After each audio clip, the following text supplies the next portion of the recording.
Mais l'avion bas carbone, l'avion durable, l'avion vert sont des expressions qu'on entend. À 4 milliards de passagers par an dans le monde, ça n'existera pas. Ça n'existe pas, selon vous. Ça n'existera pas à 4 milliards de passagers par an dans le monde, non.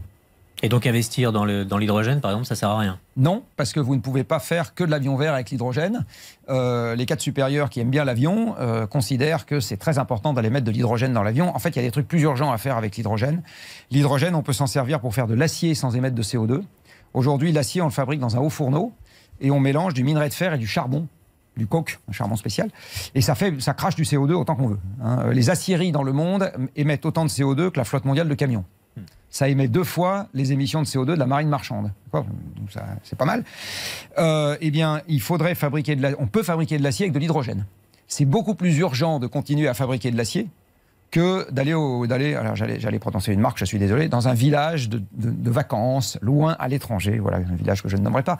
Quand vous regardez à quoi servent les transports aériens dans le monde, les 2/3, c'est pour aller d'une ville à une autre ville pour se changer les idées. Il y a des tas d'autres moyens de se changer les idées. L'hydrogène pour stocker aussi l'énergie à grande maille sur les réseaux électriques, on n'y arrivera pas. Le rendement est beaucoup trop mauvais. Et le deuxième truc qu'on peut faire avec de l'hydrogène, c'est de l'ammoniac pour faire des engrais. Vous savez qu'aujourd'hui, les engrais azotés qu'on utilise dans les champs et qui ont permis, entre autres, de multiplier par 5 les rendements agricoles en France, donc on n'est pas en train de parler de choses anecdotiques, on les fabrique avec de l'hydrogène.